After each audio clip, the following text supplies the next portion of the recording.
Okay, so today we're going to look at section 2.8, talking about algebra of functions and function composition. Now let's start off with the sum, difference, product, and quotient of functions. Given functions f and g, the functions f plus g, f minus g, f times g, and f divided by g are defined as follows. What we're doing here is simply f plus g of x is f of x plus g of x. F minus g of x, likewise, is f of x minus g of x. F times g of x is f of x times g of x. And f divided by g of x is f of x divided by g of x, provided g of x does not equal 0. So the domains of these functions are all real numbers and the intersection of the domains of the individual functions f and g. Furthermore, for f divided by g, we must further restrict the domain to exclude values of x for which g of x equals 0, which makes sense because we'll be dividing by g of x, which gives us division by 0 in this case, and we can't do that. So let's look at some examples. And I want to change this.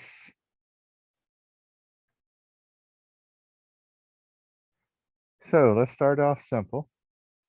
Two functions.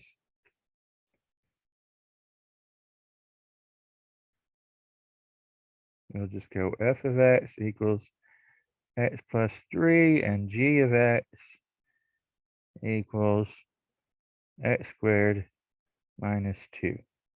Actually, no, let's do this. Let's go square root. Come on, work with me.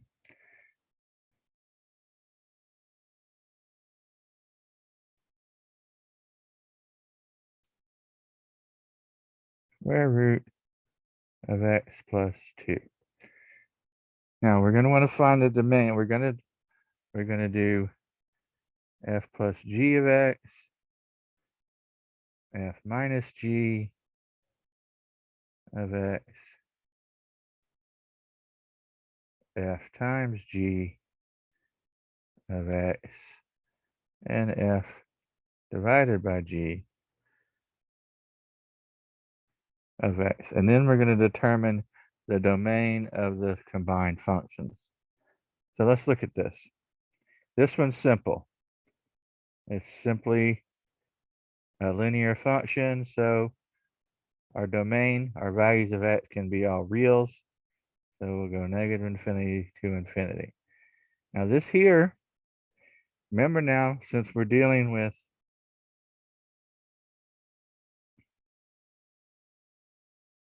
where did it go? Since we're dealing with graphing on a coordinate plane, we cannot have complex numbers. So we cannot take the square root of a negative number anymore. So in this case, we take into account that x plus 2 must be greater than or equal to 0, which implies that x must be greater than or equal to negative 2. So it can be equal to negative 2, so we put a bracket to infinity. So let's add these and see what we get. And this is simply x plus 3 plus the square root of x plus 2. And there's really nothing more we can do with this. Same here, x plus 3 minus the square root of x plus 2. We can't do anything further with that either. Here we have x plus 3 times the square root of x plus 2. Not a whole lot we can do with this either. And here we have x plus 3 divided by the square root of x plus 2. So let's look at what happens here.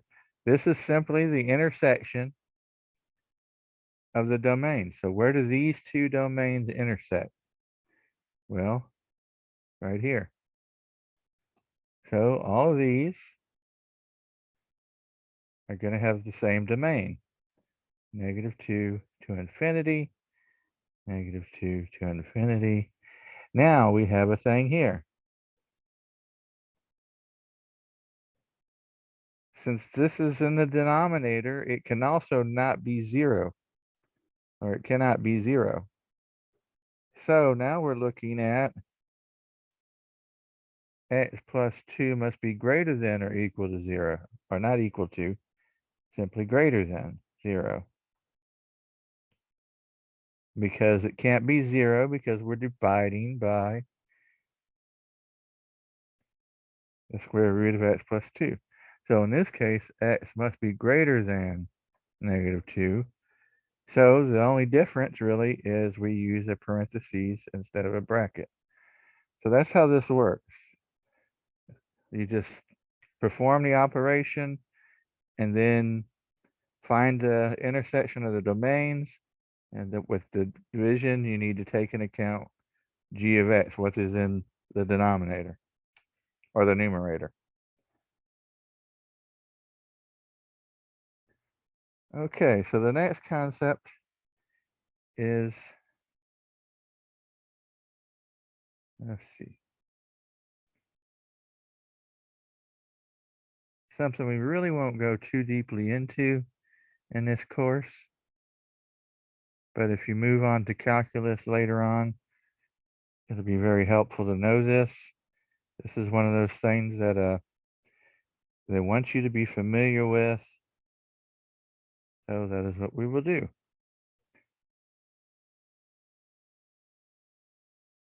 So let's start with a graph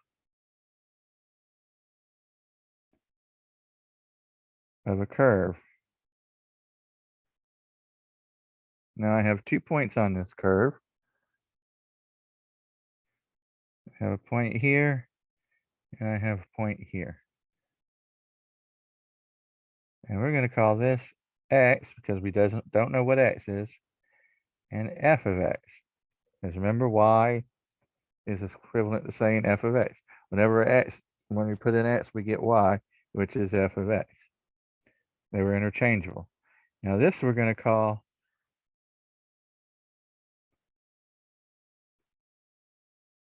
x plus some unknown value h. And this will be simply f of x plus h. Okay, so now we're talking about average rate of change. So what I do is I draw a line between the 2 points. And essentially, I want to know what the average rate of change is between those 2 points. Now, with a straight line, the average rate of change is simply the slope. So that's what we're looking for. This is another way to determine the average rate of change or the slope. So if you remember, slope is equal to y2 minus y1 over x2 minus x1. So we'll call this x. We'll call this point 1 and this point 2. So that means that my slope is equal to y2, which is f of x plus h minus f of x.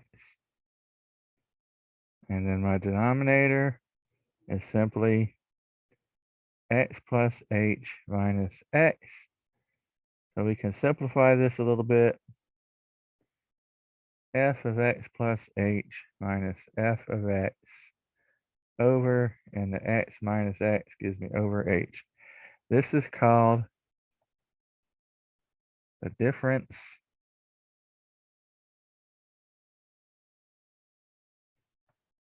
and if I could spell, we'd be okay.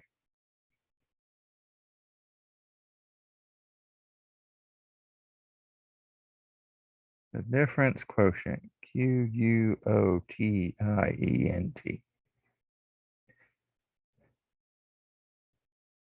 So this is our magic formula. Our average rate of change is f of x plus h minus f of x over h. So let's do an example and see how this works out.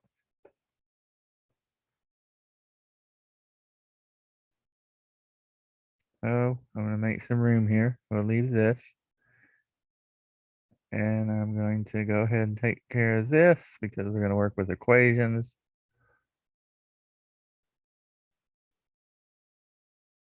Okay, clean up a little bit here.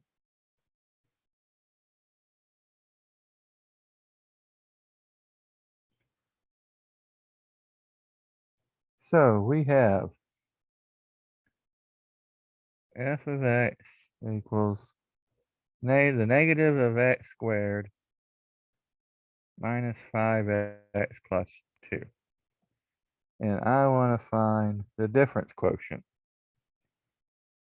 So first, well, let's find f of x plus h. I'm looking for this. So I'll need to find this. So to find f of x plus h, we simply replace x with x plus h. Okay?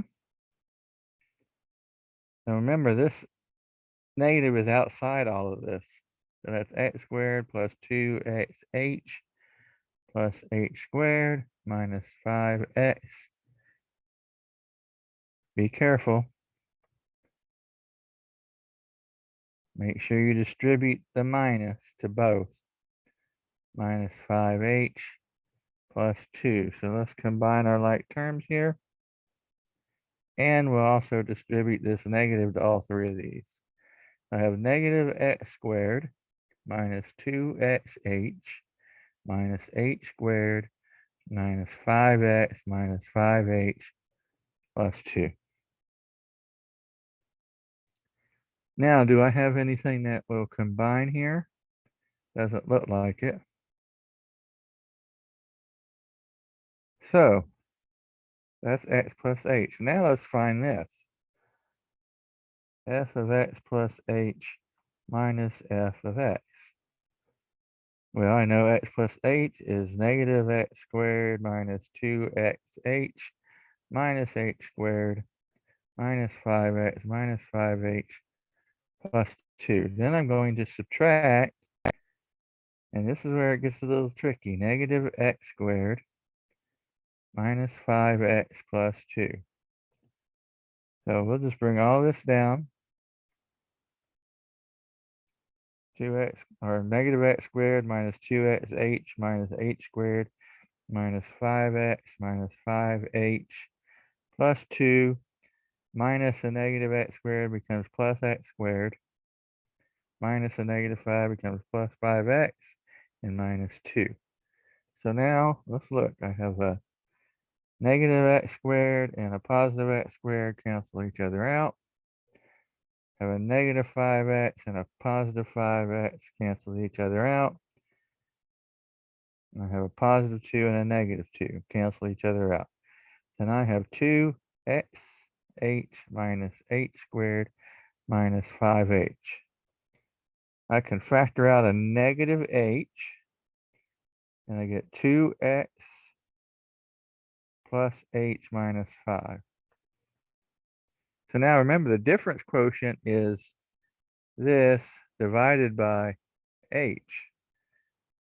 So if I take this negative h times 2x plus h minus 5 over h, I simply get the negative of 2x plus h minus 5. Or maybe it would have been best to distribute that. Negative 2x minus h plus 5. And that is it.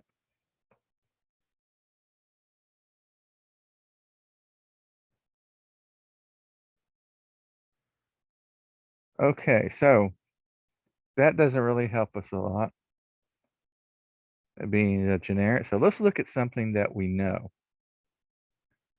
Let's take a look at a linear Because here we're looking for average rate of change between 2 points. And typically this is used for a curve, which makes sense because we can't just calculate the slope of a curve. Essentially, we were calculating the slope between 2 points on a curve. So let's take a simple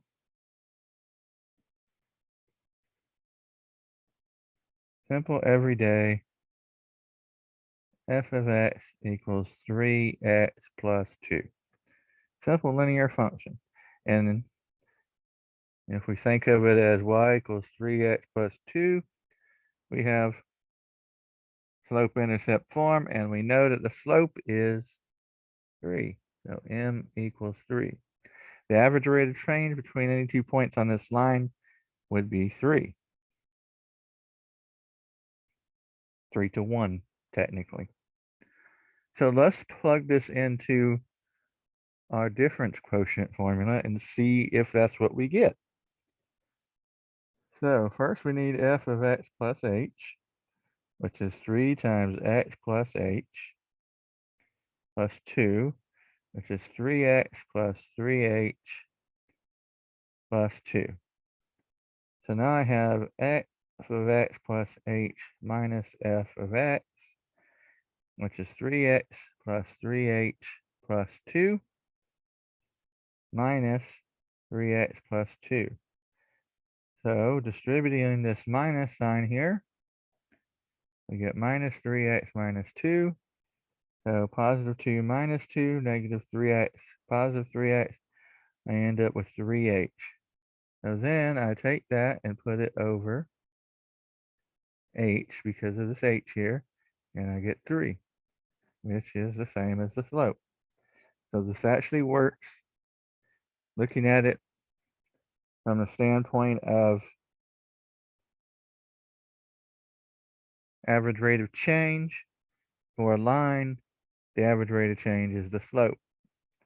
The difference quotient for a line or a linear function is the slope of that function. Okay, so let's get rid of this. The next concept we're looking at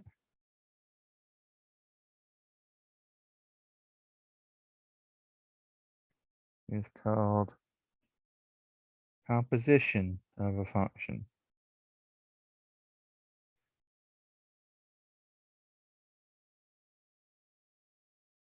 So we have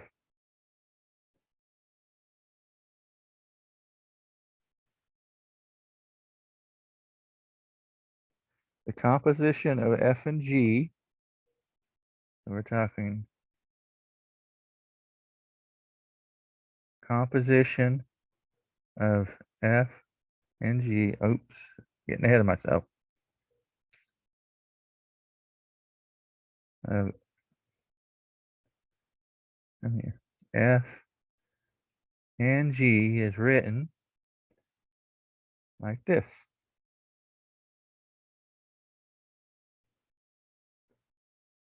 And is defined by composition of f and g of x equals f of g of x. The domain of the composition is a set of real numbers x in the domain of g such that g of x is in the domain of f. So let's look at composition of two functions. And we'll start with something simple. So I have f of x equals x squared plus 2x, and g of x is equal to x minus 4. So let's look at the composition of f and g of x. And remember, this is simply f of g of x. So what does this mean? This means take g of x and plug it into every x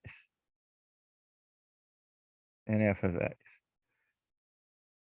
So we're looking at x squared, which is x minus 4 squared,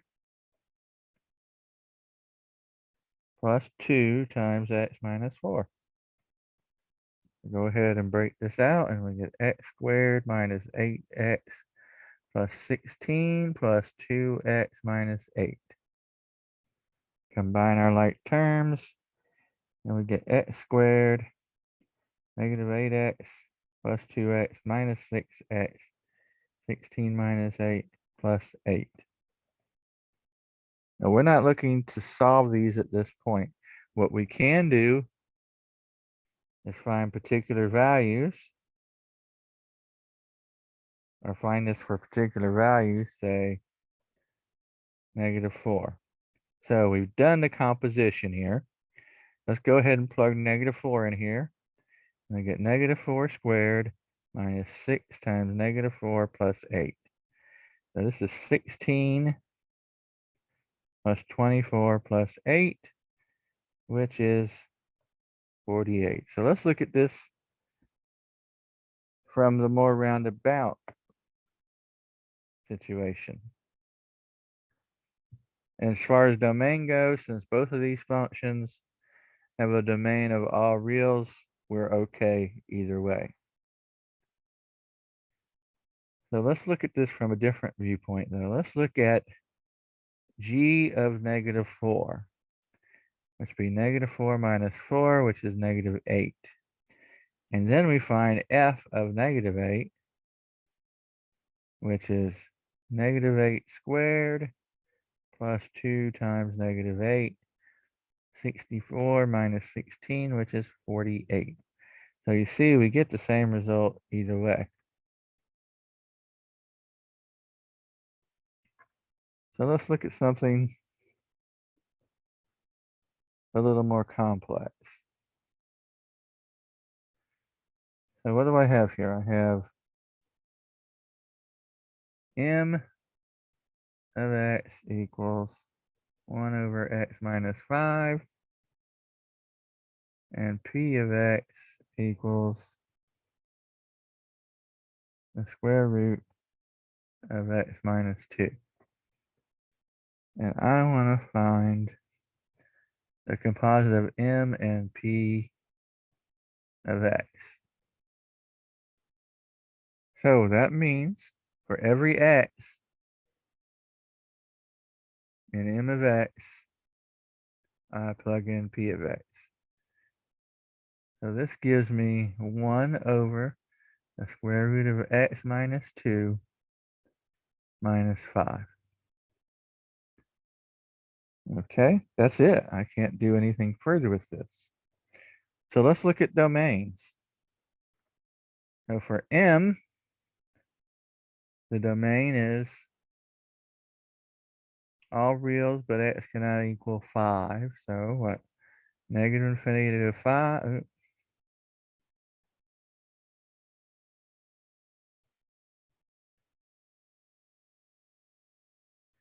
Negative infinity to 5 union with 5 to infinity. Okay, so that's m. Let's look at p.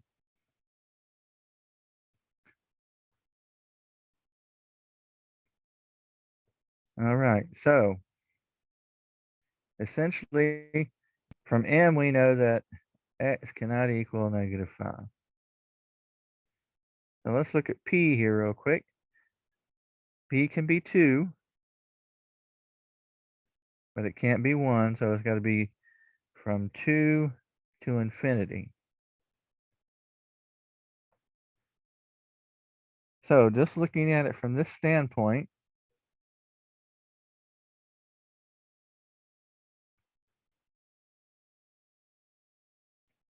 looking for the intersection. So essentially, let me bring up a different color here. So essentially, since for p, 2 can only be 2 to infinity, all this I can't use. It's not in a domain. It's not in the intersection. So now I'm looking at this, and I see that for the time being, I'm looking at 5 to infinity, not including 5. However, there's one more thing to consider. when does this equal 5? So when is the square root of x minus 2 equal to 5? Because that is a value of x that will not work either. So if I square both sides, I get x minus 2 equals 25. So x cannot equal 27. So my new domain is going to be from 5 to 27, union with 27 to infinity.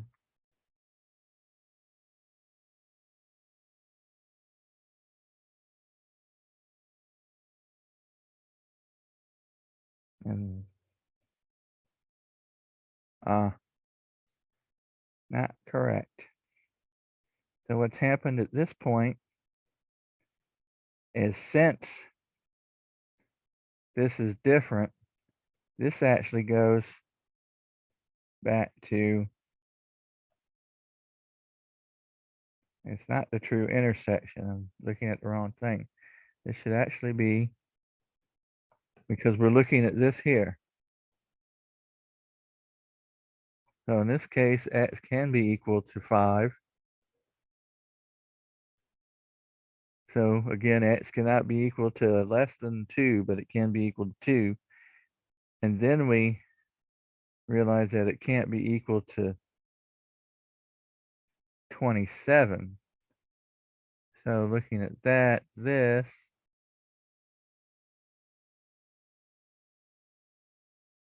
2 to 27. So when determining the domain, we look at the final function. We don't look at the intersections. I'm thinking of something different. Sorry about that. So that's composing and finding the domain therein. So let's go back to my red and let's get rid of all this and look at an example, a real world example of this.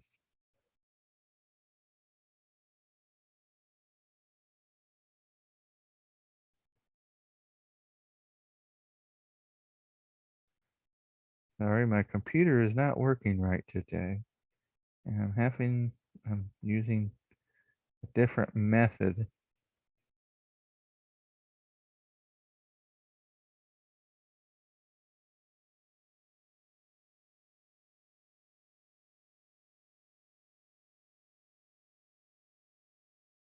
Probably need to look at a different way to do this.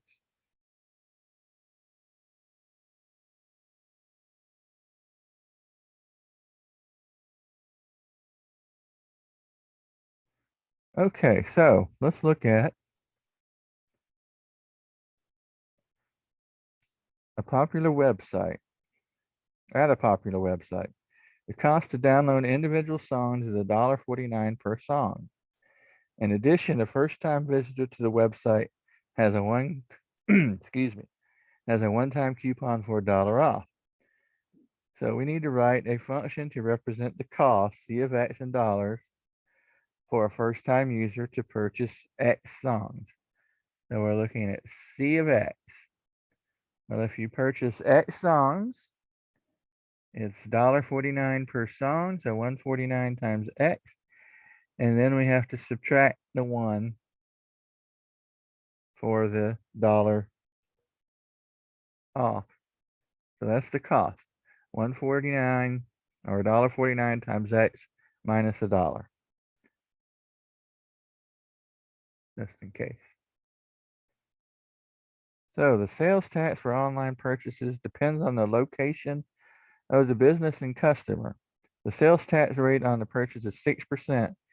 Write a function to represent the total cost for a first-time visitor.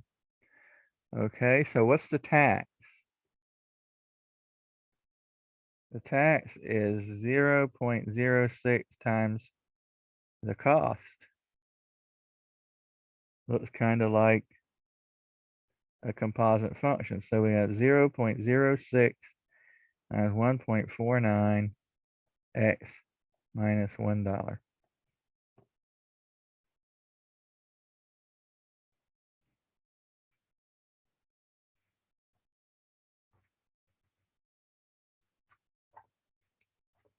And I don't have my calculator. Oh, well, we'll go old school. So 1.49 times 0.06, 54, 29, 8, 4 decimal places. So the sales tax, so we're going to round this up to 9 cents. So we have, going from here actually, 0.09 x minus 0.06. That is our cost for a first-time user. Or that is our sales tax, I should say, for a first-time user. So now I have 1.49x minus 1 plus 0.09x minus 0.06. So combining our like terms, I get 1.58x minus 1.06. And that is, well,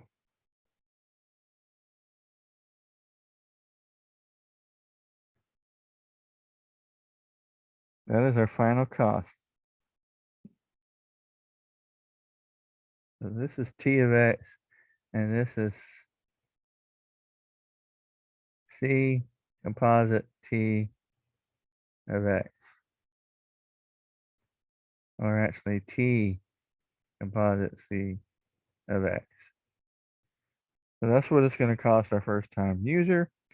And we want to find t composite c of 10, which is 1.58 times 10 minus $1.06. So this is 1580 minus $1.06, which is $14.74.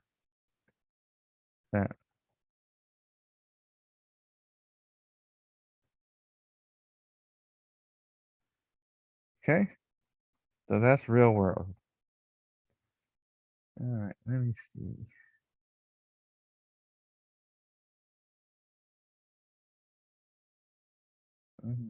If I do this, will that work? Nope, didn't think so.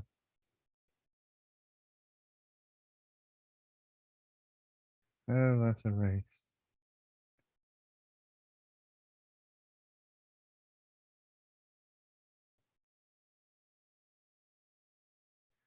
So that's compositing. That's a real world example of compositing. Now let's talk about decomposing. And I'm not talking about dead bodies.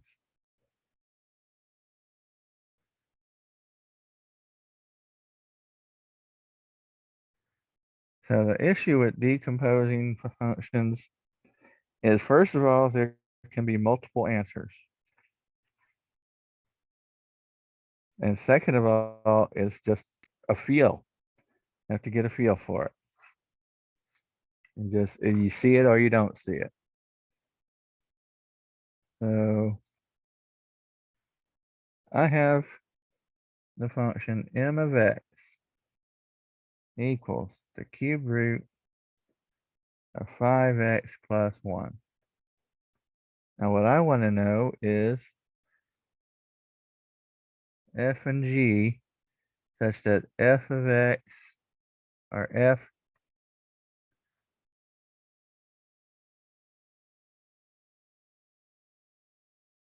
composite g of x equals m of x. So remember, the product of f and g of x is f of g of x. So if we look at this,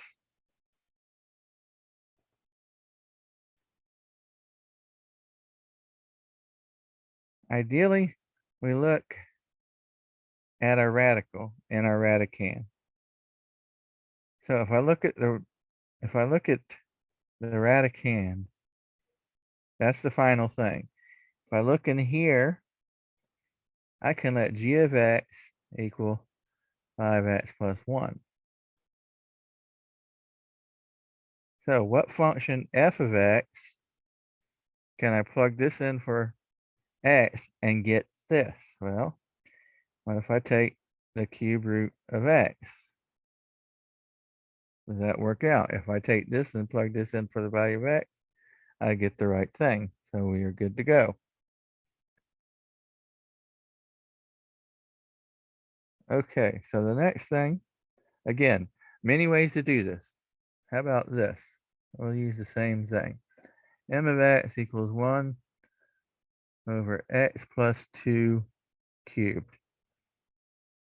And we're going to do the same thing.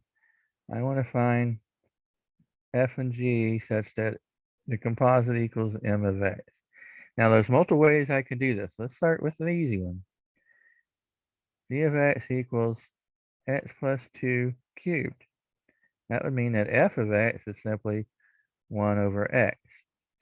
But I could also do g of x equals x plus 2. In this case, f of x would be 1 over, well, it could be 1 over x cubed or 1 over x cubed. And both of those would work. So the idea behind this is that there's multiple ways to do many of these, so keep that in mind. Okay, the last thing we're going to do is estimating function values from a graph. So I am going to pause the recording and draw this graph. Okay, so what we're looking at here is two graphs not defined by a function, just defined by the graphs themselves.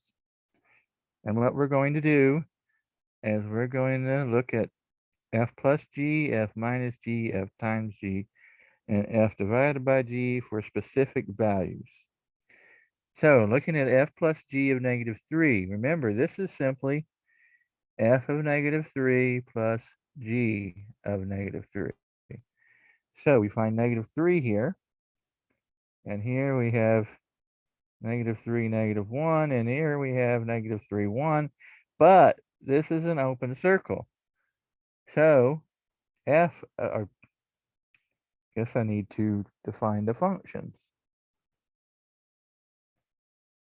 Blue is f of x and red is g of x. So in this case, f of x is undefined. So if this is undefined, all of it's undefined. So that is our solution, undefined.